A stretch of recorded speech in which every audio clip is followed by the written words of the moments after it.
the Arab cycle, the African and Islamic for broader outreach. But I will speak more into the African cycle, the role that President Nasser and Egypt played in the establishment of the Organization of African Unity in 1963 as a foundation member, and the role that Egypt played in the consolidation and achievement of independence for many African countries. This cannot be contradicted. Also, today, when we talk about resolution, peaceful resolution, peace and security in the context of the African peace and security perspective architecture, the mechanism for conflict prevention and management and resolution was a proposal of Egypt. And it was also announced during the 29th session of the OAU in 1993. The Center for Training on Conflict Resolution and Peacekeeping in Africa, which was established in 1995, continued to provide training and capacity for peacemakers, particularly at this time when there's a lot of dependence on external partners on peace support operations, and the sort of the funding fatigue that we now see in terms of how do we break the cycle of dependence on peacekeeping. And Egypt continues to play a very prominent role along those lines, and I think that needs to be strengthened. When we look at Egypt's contribution to the socio-economic development of Africa, the role that Egypt played in the establishment of NEPAD, I'm sure that Ambassador Mona is here, that role and the agricultural inputs that Egypt provides in that component. I think these are very important issues that we cannot lose sight of.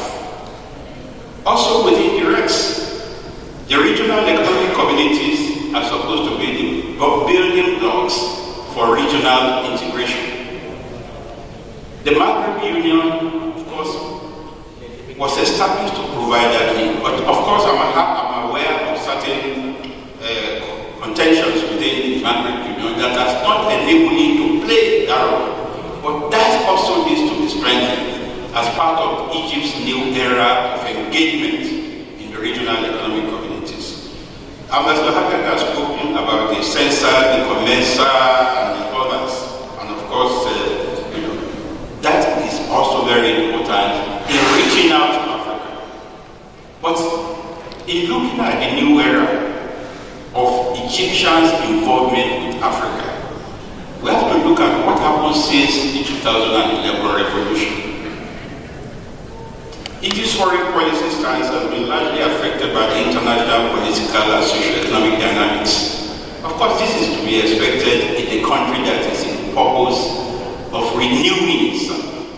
The Arab Spring, which some people consider as a product of the democratic deficits in Egypt and in other places, needs to be looked at in terms of the space for the non-governmental organizations. And I think Dr. Boutros Ghali mentioned it this morning about the youth's engagement, the CSOs, the non-state actors.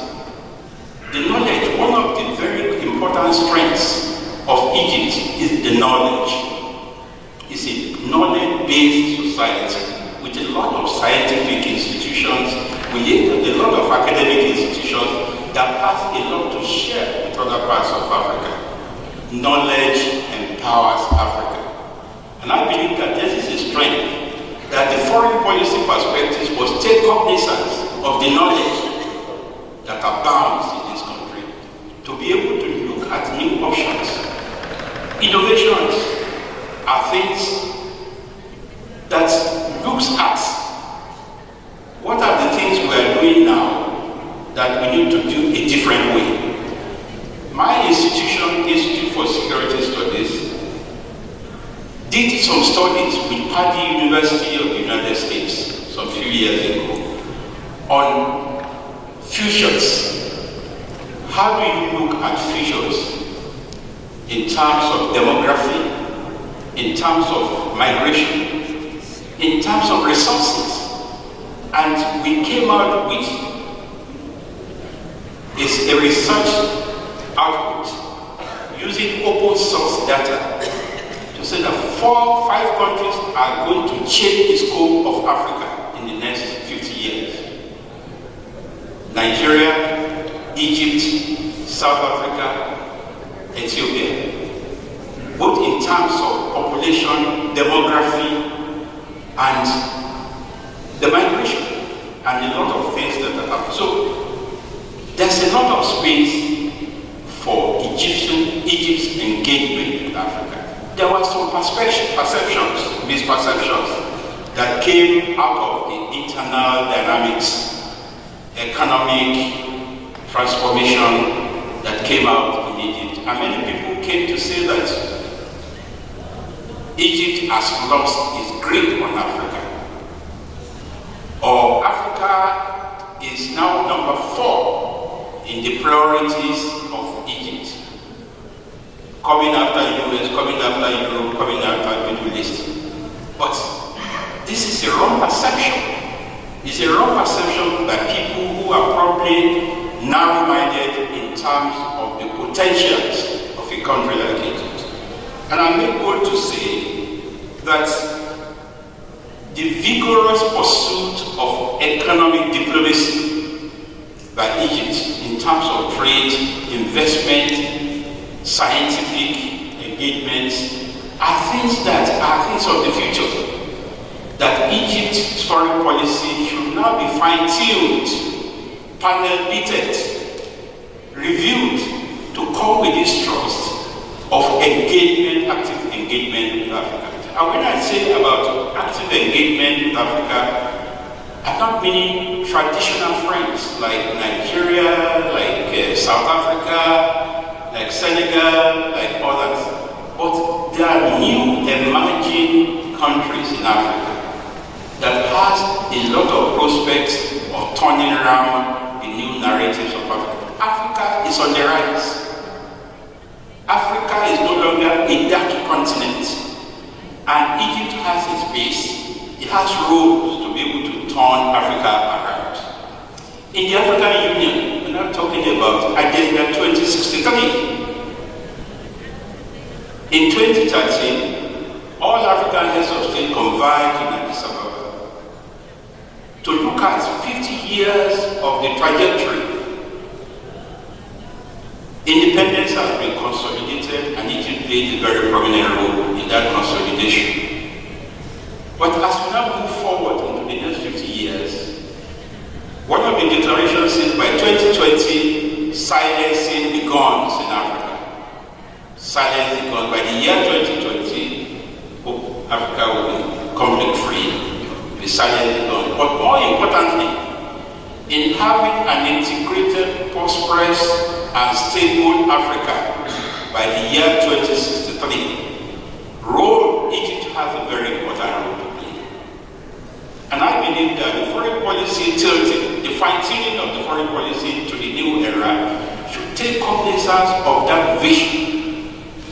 The nexus between peace, stability, and development is critical to African development. There cannot be peace without development, and there cannot be development without peace.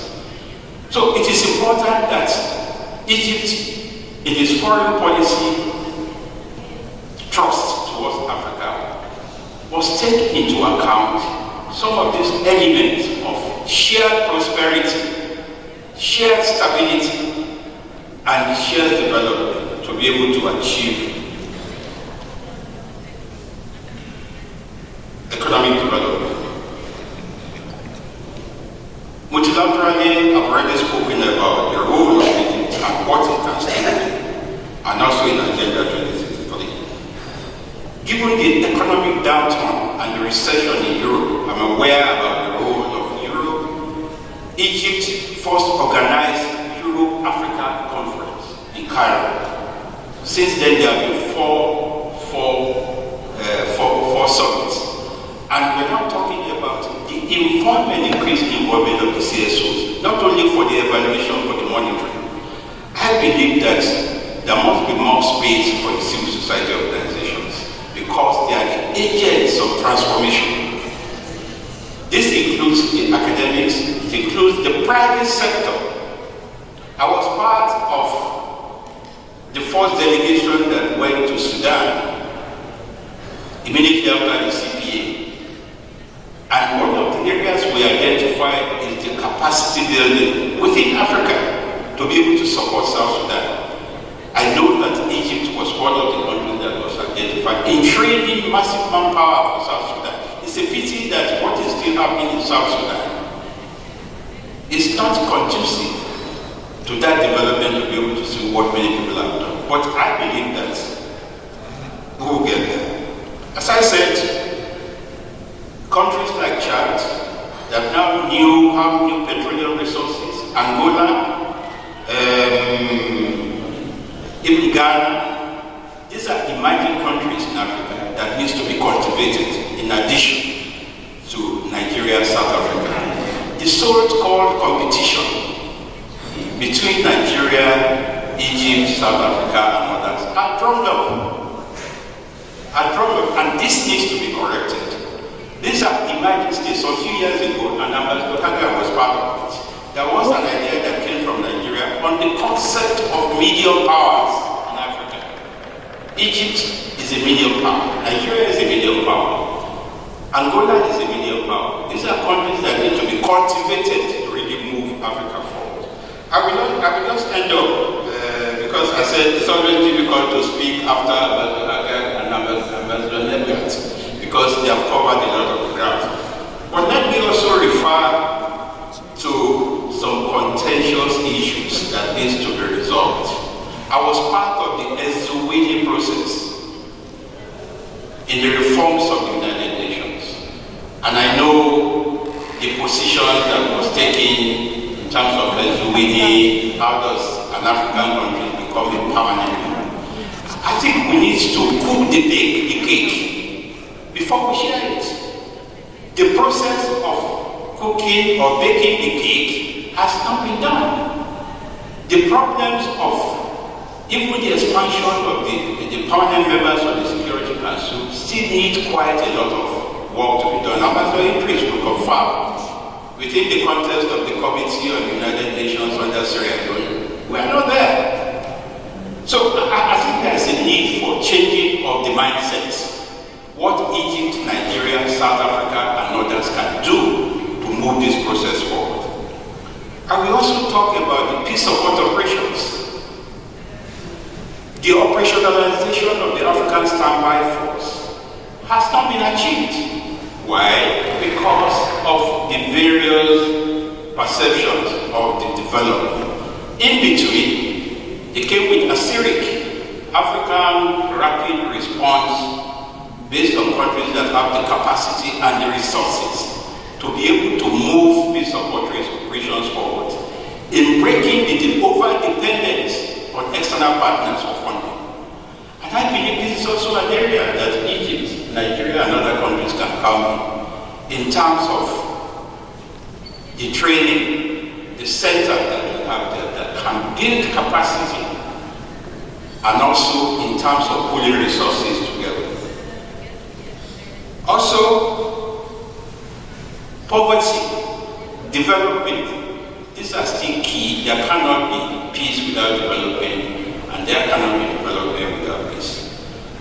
And also, outbreaks. I wish Nigeria can fight terrorism as we fought Ebola to a standstill. But there are challenges. I think also there's need to respond to the challenges of Ebola that has become a peace and security challenge for Africa. And I believe that countries can come to add to this narrative that Africa is on the rise. Africa is no longer a dark continent. Africa, we triumph. It requires the support of countries like Egypt in terms of the new orientation, new perspectives of its foreign policy. Finally, I want to submit, and this is my own idea, that I'm canvassing a new dawn of a reinvigorated and coordinated action plan for increased Arabo-African solidarity through the instrumentality of Egypt's new démarche in her relations with other countries in Africa. I want to repeat that, Madam Chair. I canvass a new dawn of a reinvigorated and coordinated action plan for increased Arabo-African solidarity through the instrumentality of Egypt's new démarche for relations with other countries. Thank you.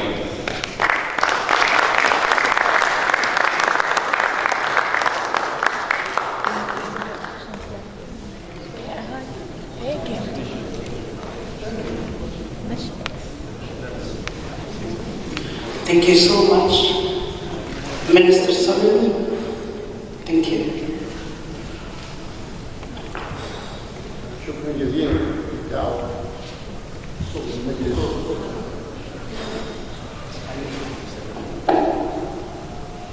شكرا جدا للدعوة من المجلس المصري للشؤون الخارجية لدعوتي للحديث، ولعل يمكن الوقت صار متأخر لابد من الاختصار في بعض النقاط.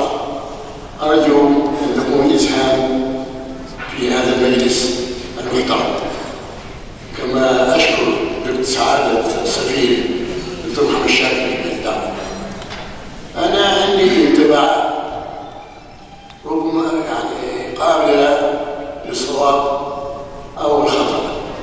أولاً باعتباري أن وجود مصر كعقل استراتيجي يتناقض مع بعض المصالح الأجنبية اللي بتعمل حالياً في التفتيت الوجداني للمنطقة كما فعلت في السابق في التفتيت الجغرافي للمنطقة وفي استنزاف قدرات الشعوب. مصر دورها واضح جدا، يعني قبل 50 سنة أو شيء من هذا القبيل مصر كانت قائدة في مجموعة الكاسابلانكا، مجموعة عبد الناصر التي قادت التيار الذي كان يدعو إلى قيام منظمة تشمل كل أفريقيا وليس جزء من أفريقيا. يعني كانت المجموعة بتاعت البان أفريقيانيزم تريد أن تقسم أفريقيا إلى أجزاء، لكن مجموعة عبد الناصر مجموعة كبيرة انتصرت في أن تكون منظمة الوحدة الأفريقية كتلة واحدة.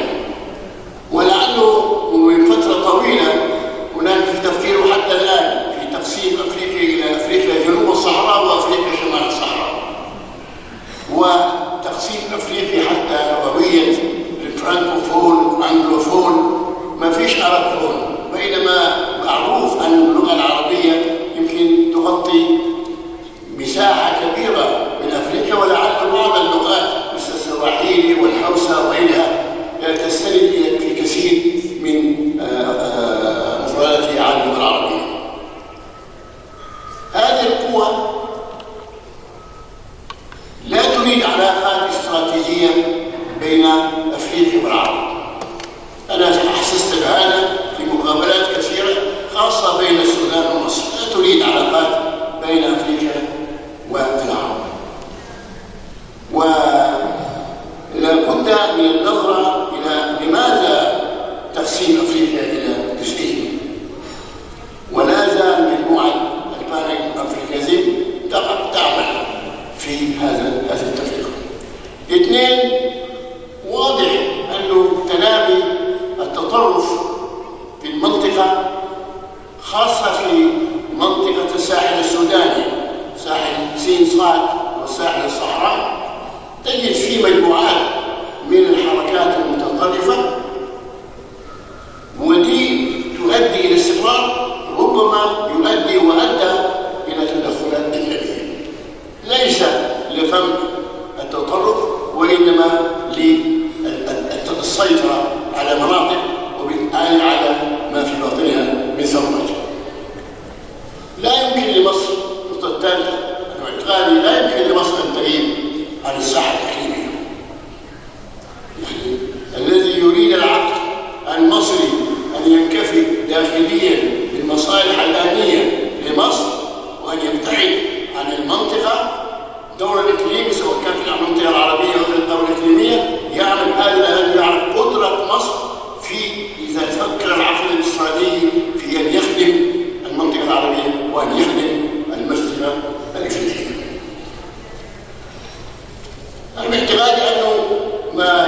تسمى بالربيع العربي أدت إلى تغيير أنظمة فيه، ولكن مؤكد في نوع من الإضعاف لعدد كبير من هذه الدول، وفي تراجع كبير من وجود الأمريكي في مصر. ربما يكون في محاولة لدخول مثلا روسيا كبديل أو كمنافس، ولكن يبقى لابد من دراسة التوازن بين المصالح الأمريكية والمصالح السورية والمصالح الإقليمية في هذه المنطقة. مصر باعتقادي تحتاج إلى منع الفتنة، منع التفتت، وخاصة في البلدان المنطقة. مصر تحتاج إلى قيادة تجمع كبير غير معتدل بعيد عن التطرف، ليس عن طريق السلاح ولا عن طريق الحرب، وإنما عن طريق الفكر. مناظرات، محاضرات تقودها الأجهزة الفكرية اللي كثيرة جدا في مصر في خلق تيار جديد معتدل يقود المنطقة. والانتباه إلى المشروعات الكبيرة، مشروعات الغذائية، مشروعات التنمية الاقتصادية والتنمية الاجتماعية التي الناس في شد الحاجة إليها. وشكرا جزيلا.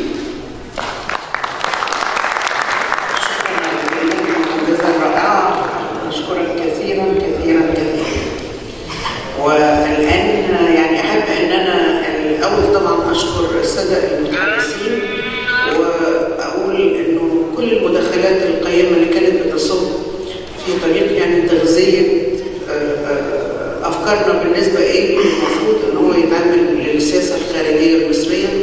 يمكن أنا هنتهز فرصة إن أنا يعني مسيطرة شوية على الميكروفون، وهقول إن هو احنا بنتكلم كتير وبنتكلم كويس قوي للاسف، لكن بعد ما خلعت انا صوره دبلوماسيه يعني هقدر ان انا اقول انه احنا بنتكلم اكتر مما بنعمل في افريقيا، واهتمامنا بيها ضئيل جدا جدا جدا.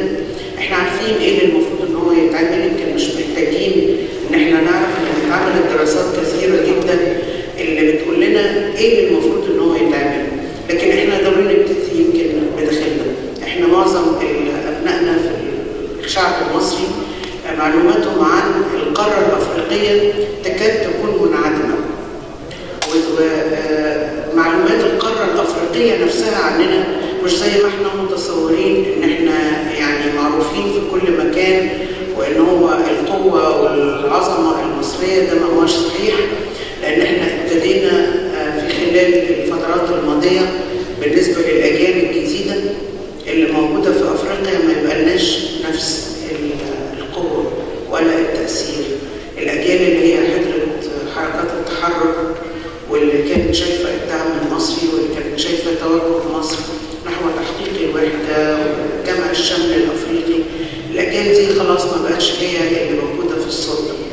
احنا عندنا مشاكل كثيره جدا، ارجو ان هو يمكن يتسع وقت المجلس في وقت من الاوقات ان احنا نبحثها بشيء من الاستفاضه،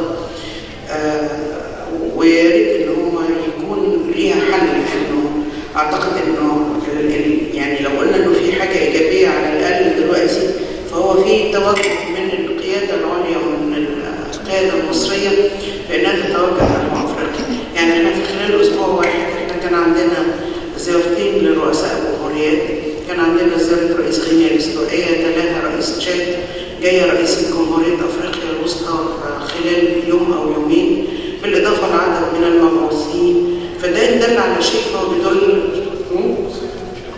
وجنوب السودان وتشاد طبعا كانوا تشاد كان موجود قبلها، جنوب السودان قبلها السودان نفسه، بس انا كنت بتكلم حتى في خلال الاسبوع الماضي، يعني بما يعني ان هو فعلا في توجه، لكن التوجه لا يكفي، لانه احنا كلنا محتاجين ان هو يعني ناخذ على هذا التوجه ونبتدي نفعله. هو عاده القياده بتدي المفتاح، لكن لو ما كناش هنفتح الباب ونبتدي نشتغل مش هينفع. انا اسفه ان انا طولت عليكم، يمكن دي بس كانت حاجه جوايا. انا عندي قائمه من الناس اللي طالبين الاسئله، وعندي اختصارا الكلمات اللي اتقالت يعني نقدر نوجزها في عدد من النقاط. السفير احمد حجاج أخذنا في رحلة من أول الحضارة الفرعونية وتأثيرها طبعا على القارة الأفريقية، واتكلم على دور مختلف المؤسسات المصرية سواء الأزهر أو غيره. دخل في الفترة بتاعت الملكية، الفترة اللي تلتها فترة عبد الناصر بتفاصيلها بإنشاء منظمة الوحدة الأفريقية.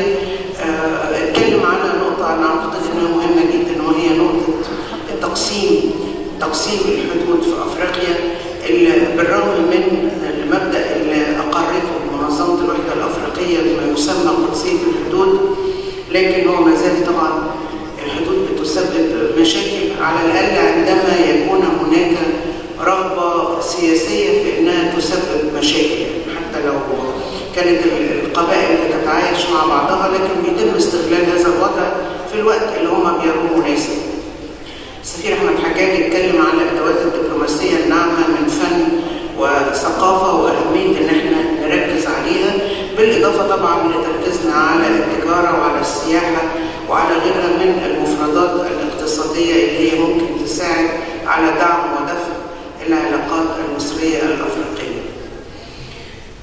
السيد سفير سبحات بدأ كلامه طبعا في موضوع العولمة، واتكلم على قد ايه انها هي تحدي، وان هو احنا لو ما كناش هنعرف بالفعل ان احنا يعني ناخذ هذا التحدي بجديه، ونشوف ازاي ان احنا ممكن ان احنا نتواصل مع الخارج، اخذا في الاعتبار ان هو احنا لدينا القليل اللي ممكن نقدمه للعالم، فضروري مش هنقدر ان احنا نواكب التغييرات اللي بتحصل في العالم، فضروري ان هو هذا الموضوع يتخذ بجديه. هو يعني كان بينصحنا في عمليه صياغتنا للسياسه الخارجيه المصريه ان احنا بما معناه لا ننظر الى الخلف بل ننظر الى المستقبل، وان هو لو كان للشخصيه المصريه عدد من الانتماءات فده بالعكس هو نوع من الاثراء لهذه الشخصيه، وليس يعني مبرر لما يسببه من حيرة هل نحن أفارقة أم عرب أم أوروبا متوسطين أم غيره. كل الكلام ده كله بالعكس هو بينصهر في شخصية واحدة، الشخصية المصرية المميزة اللي هي ضروري إن احنا فعلا بيها نقدر إن احنا نتحدى عملية العولمة ونقدم الكثير للعالم. السفير قال حاجة أنا أعتقد إنها بتهمنا كلنا كمصريين جدا جدا جدا. اتكلم على إنه إثيوبيا لن تزدهر ولن تنمو بدون مصر، والعكس طبعا صحيح. واتكلم على إنه هو لن يتصرفوا في مياه النيل أبدا دون التشاور مع مصر.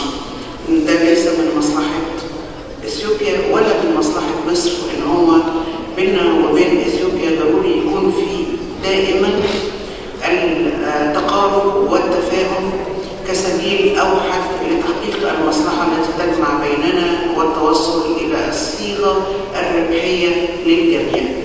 أعتقد أن دي كانت رسالة هامة جدا لكل واحد مننا. السفير والسيكون طبعا اتكلم على دور مصر في الستينات، دور عبد الناصر، ودور مصر برضه في إنشاء